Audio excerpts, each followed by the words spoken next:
Long distance relationship কথাটা যতটা ভারী, কথাটার তাৎপর্য ততটাই ভারী।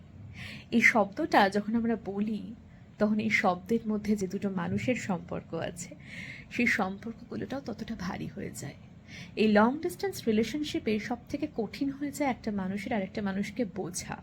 এতটা দূরে থাকা, টাইম ম্যানেজমেন্ট, একটা মানুষের আরেকটা মানুষের ফিলিংসকে বোঝা, বিভিন্ন মুহূর্তগুলো উপলব্ধি করা, আর তখনই গিয়ে সম্পর্কের মধ্যে দূরত্ব তৈরি হয়। তাই লং ডিস্টেন্স রিলেশনশিপে একটা সম্পর্ক যখন এগিয়ে যায়, তখন সেই সম্পর্কের সবচেয়ে ইম্পর্টেন্ট বিষয় হয়ে যায় সময়। এই সময়টা আমরা বুঝে উঠতে পারি না ঠিক কতটা দেওয়া উচিত। সময় কম পড়ে যায়, মানুষের ধৈর্য কমে যায়, তখন আমরা ভাবি যে এই সম্পর্কটা আর বয়ে বেড়ানো সম্ভব হচ্ছে না। লং ডিস্টেন্স রিলেশনশিপ যতটা কঠিন শব্দটা, ততটাই কঠিন সম্পর্কটা রক্ষা করা।